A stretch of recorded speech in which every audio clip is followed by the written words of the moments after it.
thinking comes out of a model from Stephen Covey again. And Stephen Covey talks about the circles of influence and the circles of concern.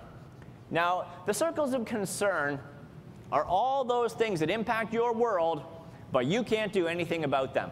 So for us on the mountain, these were military decisions. These were government decisions. These were Olympic Committee decisions. There's even things like the weather. These things all impacted my ability to do what I wanted to do, but I couldn't do anything about it.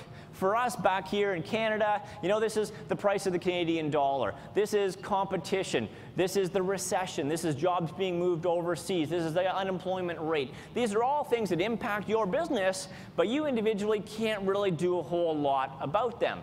The circle of influence, this is the place where you have influence. You can do things here, and it starts here with yourself. It's about your personal attitude. It's about how you interact with others, how your team interacts with other teams. It's about where do you place your energy, where do you place your focus. And so we made a conscious decision to focus on the circle of influence. Have a party. You know, let's have some fun. Let's blow off some steam. Let's make sure that we're communicating and creating a good environment.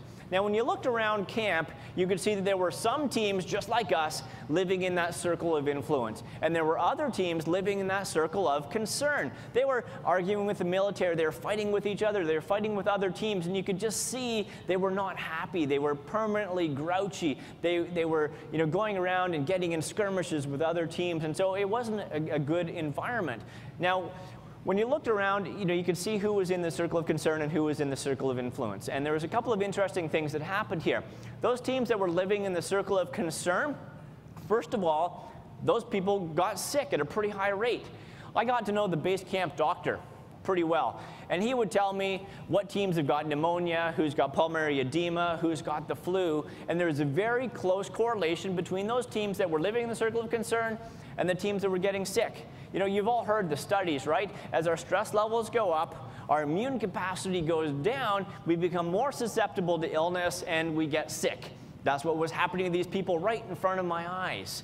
Now, also, when I look back at this kind of retrospectively, who got to the top and who didn't, those teams that spent their time in the circle of concern only had about a 9% success rate. So very low success rate because they had spent so much energy and so much time focusing on things that they couldn't change that they didn't have energy left to climb.